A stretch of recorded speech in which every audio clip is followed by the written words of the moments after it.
Most kids got a bicycle for their 6th birthday. Steve Irwin got a 12-foot scrub python.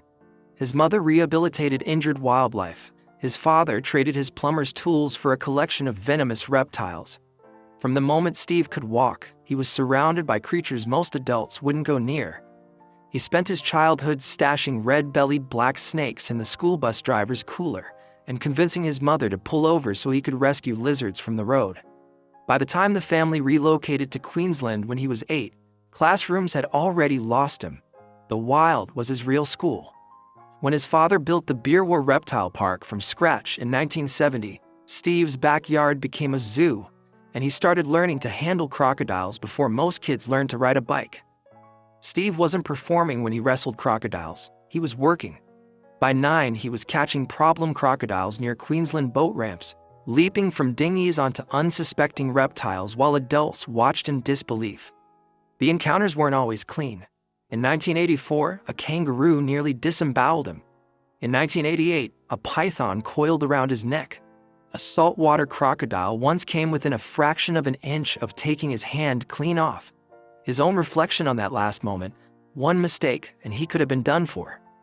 What separated Steve from anyone else wasn't just nerve, it was method. Spending months alone in Queensland's remote wilderness, he developed crocodile capture techniques that wildlife experts across the globe still use today. He wasn't just catching dangerous animals, he was rewriting the playbook for how to do it safely. Steve inherited the reptile park in October 1991 at 29. 2 days later, he met Terry Raines, an American naturalist from Oregon touring Australian wildlife facilities. She didn't hold back describing their first encounter. She called him an environmental Tarzan, someone unlike anyone she'd ever met. 4 months later, they were engaged. They married in June 1992, and for their honeymoon, they headed straight into the Queensland swamps to trap crocodiles. Filmmaker John Staton came along. That footage became the pilot episode of The Crocodile Hunter. The show hit Australian screens in 1996 and was an instant success. By 1997, Steve was on screens across North America. What started as raw honeymoon footage had become one of the most watched wildlife programs in television history. While the cameras rolled, Steve was making genuine scientific contributions that often got buried under the celebrity headlines. In 1997, he spotted an unfamiliar turtle while fishing with his father, and Steve Irwin not recognizing a turtle meant something. It turned out to be a completely undiscovered species. Herpetologist John Cann named it Elsia irwini, cementing Steve's name in scientific history. Back home, he renamed the family park Australia's Zoo and transformed it into a world-class conservation facility.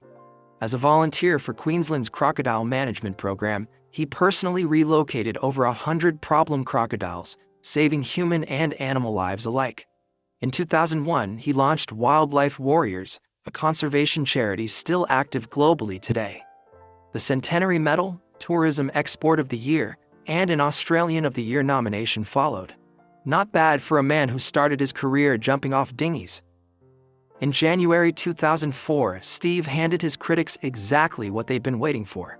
Cradling 1-month-old Robert in one arm, he hand-fed chicken to Murray, a 12-foot saltwater crocodile, while cameras captured every second. The footage spread worldwide. Critics compared it directly to Michael Jackson's infamous balcony moment, and calls for legal action came fast. Steve went on television, apologized, and produced additional footage showing he was further from the crocodile than the original angle suggested. It didn't quiet the outrage. Queensland's government responded quickly, introducing laws banning children and untrained adults from entering crocodile enclosures. The man who had made crocodile safety his life's work had inadvertently triggered the legislation designed to enforce it. Steve was adored by the world, but the family he left behind fractured in ways that took years to surface. His father, Bob, the man who built the original reptile park with his own hands, resigned from Australia's zoo after Steve's death. His public statement was telling. He said he had a very different sort of opinion, and that it was better for everyone if he left. He thanked staff and volunteers without once mentioning Terry. The break deepened. In 2021, Bindi publicly revealed her grandfather had returned her gifts after opening them. Bob's biographer contested the claim entirely, insisting he never received anything.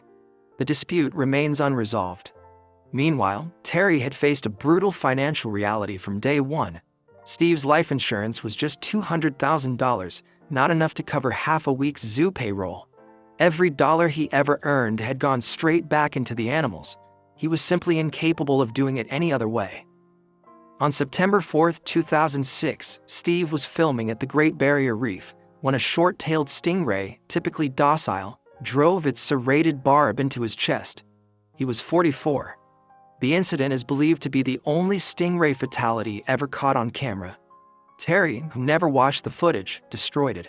She wanted the world to remember Steve the way he always was: alive, enthusiastic, unstoppable. The coroner's report corrected the early rumors. Steve hadn't pulled the barb out himself, and it was the venom, not the wound alone, that proved fatal. The grief was global.